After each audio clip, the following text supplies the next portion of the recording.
അങ്ങനെ റസ്മിന്റെ വീട്ടിൽ നിന്ന് റസ്മിന്റെ ഉമ്മയും ബ്രദറും എത്തിയിരിക്കുകയാണ്. അപ്പൊ റസ്മിൻ ഇന്ന് ബിഗ് ബോസ് മോർണിംഗ് ആക്ടിവിറ്റി കൊടുത്തിട്ടുണ്ടായിരുന്നത് എല്ലാവരും സ്റ്റാച്ചു ആയിട്ട് നിർത്തുക എന്നൊക്കെ ഉള്ളതായിരുന്നു.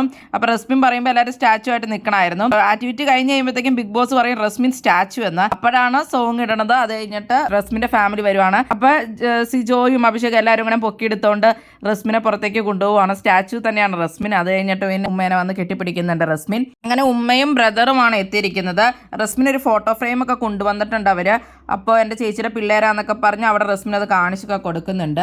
അങ്ങനെ അവരൊക്കെ ലൈവിൽ സംസാരിച്ചുകൊണ്ടിരിക്കുന്നുണ്ട്. ജാസ്മിന്റെ വാപ്പയ്ക്ക് പിന്നെ ബിഗ് ബോസ് വാണിംഗ് കൊടുത്തിട്ടുണ്ടായിരുന്നു. പുറത്ത് സോഷ്യൽ മീഡിയയിൽ ചർച്ചയായ വിഷയമൊക്കെ പറഞ്ഞതിന് ജാസ്മിൻ അപ്സരെ അടിച്ചു എന്നുള്ള രീതിയിൽ സോഷ്യൽ മീഡിയയിൽ ചർച്ചയായല്ലോ. ആ കാര്യം പുള്ളി അവിടെ പറഞ്ഞു. അപ്പോൾ അതിന് ബിഗ് ബോസ് കൺഫെഷൻ റൂമിൽ വിളിച്ചിട്ട് വാണിംഗ് കൊടുത്ത് പുറത്തെ കാര്യങ്ങൾ പറയാൻ പാടില്ല, സോഷ്യൽ മീഡിയയിൽ ചർച്ച ആയതൊന്നും പറയാൻ പാടില്ല എന്ന് പറഞ്ഞു. പിന്നെ ഗബ്രിയുടെ മാറിയും അതുപോലെ തന്നെ ഫോട്ടോയും ബിഗ് ബോസ് അങ്ങനെ കൺഫെഷൻ റൂമിൽ മേടിച്ചു വച്ചിട്ടുണ്ട്. എല്ലാവരോടായിട്ട് സന്തോഷത്തോടെ സംസാരിക്കാനും ബിഗ് ബോസ് പറഞ്ഞിട്ടുണ്ട്.